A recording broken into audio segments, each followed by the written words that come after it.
Now welcome back to my channel, ladies and gentlemen, and thank you so much once again for watching this video.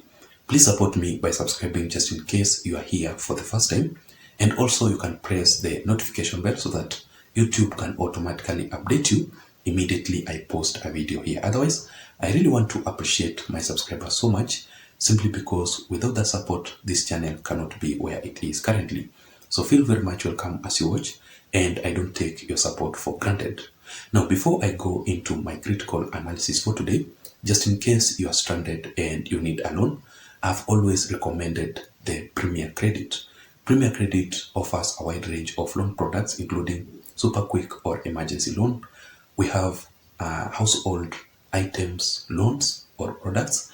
We also have school loan and other various types of loan products. So just in case you come from Kiambu County and Nairobi County, and especially in areas like in Kiambu town, areas like Wangige, Kikuyu. In Nairobi we have Kangemi, Kawangware. Kindly take that advantage because you will be assisted instantly. So just call this number 0780 600 142 0780 600 142.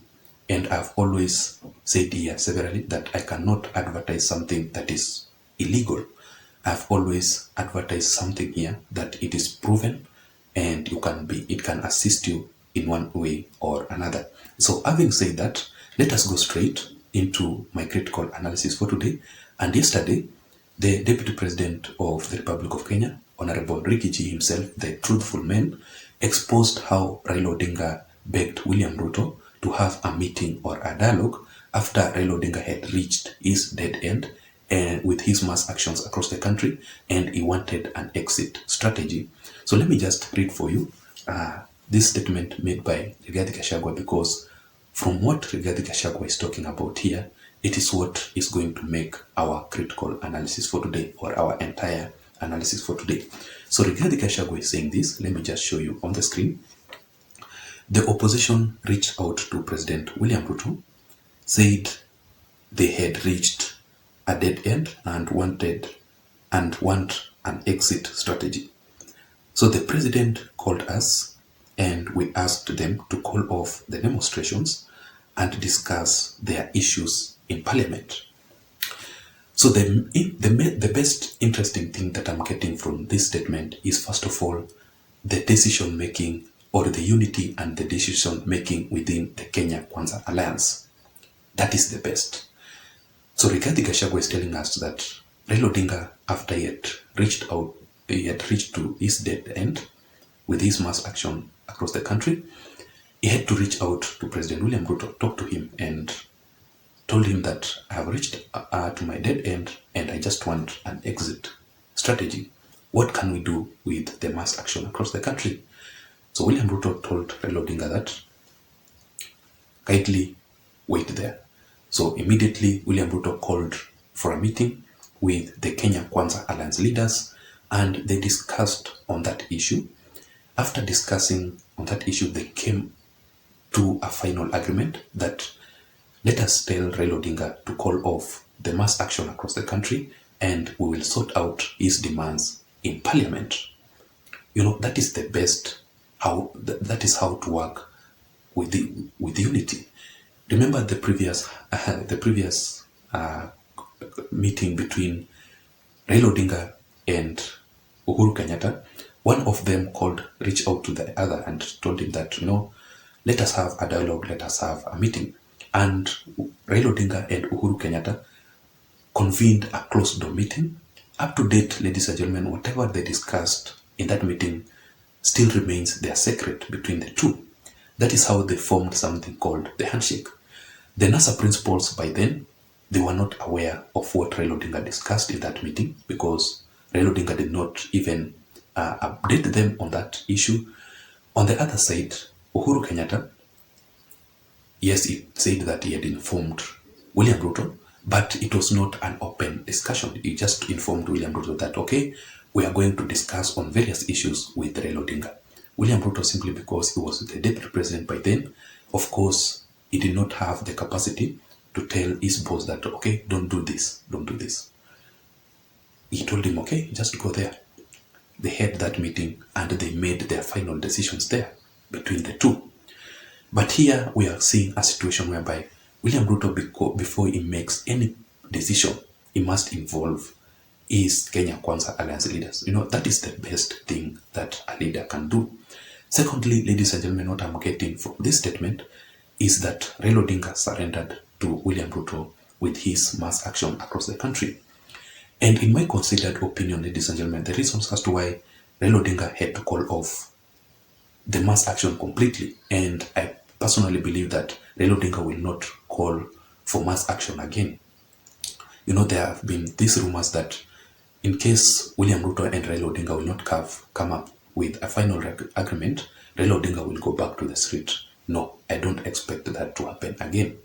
Even yesterday, Raila Odinga called for a PG meeting together with the Azimio la Umoja Alliance leaders with two major agendas, which I will still talk about in my next video. So make sure you keep it here. I'm going to do a critical analysis about Raila Odinga's PG meeting yesterday with all the Azimio la Umoja Alliance leaders.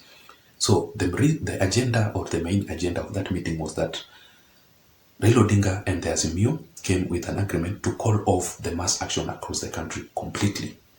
And secondly, ladies and gentlemen, to appoint the representatives that will represent Raila Odinga in the bipartisan parliament. So the reasons as to why Raila Odinga had to call off the mass action across the country completely is simply because of two major reasons. First of all, it is the exit of the sponsors of this mass action. I personally believe that one of the sponsors of Raila Odinga's mass action was the former head of state, Uhuru Kenyatta. But currently, as we speak, the Kenyatta's family have already sent the emissaries to President William Ruto, and William Ruto has already sent the emissaries to the Kenyatta's family so that they can have a meeting and discuss on the wide range of issues that are affecting both parties. So because of that, there's no reason that that the former head of state, Uhuru Kenyatta, can still go on to finance Raila Odinga's mass action. And secondly, I think Raila Odinga had to call off his mass action completely simply because of the warning that he received from the international community, including the ICC. So Raila Odinga has to follow the orders, and that is why Raila Odinga had to eat a humble pie to accept President William Ruto's bipartisan approach method to sort out his demands in parliament. And that, ladies and gentlemen, what I'm getting from this statement is President William Ruto upholding the Constitution of the Republic of Kenya. William Ruto took an oath to protect and to uphold the Constitution of the Republic of Kenya. And you can clearly tell with each and every political decision that William Ruto is making, it must be a constitutional way. He cannot go against the Constitution. And that is why William Ruto was proposing the bipartisan approach, which can be done in parliament between the two parties, the Kenya Kwanza and the Azimio la Umoja Alliance, because that is a constitutional way. Raila Odinga, on the other hand, he was talking about the national accord-like approach that was used in 2007-2008 between him and the former head of state, Mwai Kibaki, which is actually illegal, it is unconstitutional, or it does not stand the authority with the Constitution of the Republic of Kenya. And that is why I heard Raila Odinga yesterday talking about the 2010 Constitution to be reviewed. So basically, Raila Odinga will come up with another idea of, just like the BBI, to change the Constitution or to review the 2010 Constitution so that he can have the powers that he is demanding. That is it. And also, finally, ladies and gentlemen, what I'm getting from this statement is William Ruto standing with his word. William Ruto has always maintained that there is no handshake between him and Raila Odinga. That is exactly what William Ruto has always been doing, which is the best. As a leader, you must have one stand. And when you say this, it must be final, because before you reach to that statement, before you reach to that decision, you must involve several advisors, several legal advisors, political advisors, and people who can assist you to making the final decision. So when you make that decision and it is the best for the country, then stick to your word. Don't behave like Kalonzo. I will still talk about Kalonzo in my next video. So always also keep it here. Don't exit, because that is what I'm going to do analysis about today, and I must upload it today. Otherwise, I don't have much to add. Thank you so much. What's your opinion on this? Let me hear your thoughts on the comment section below. Until next time, my name is Json. Bye bye.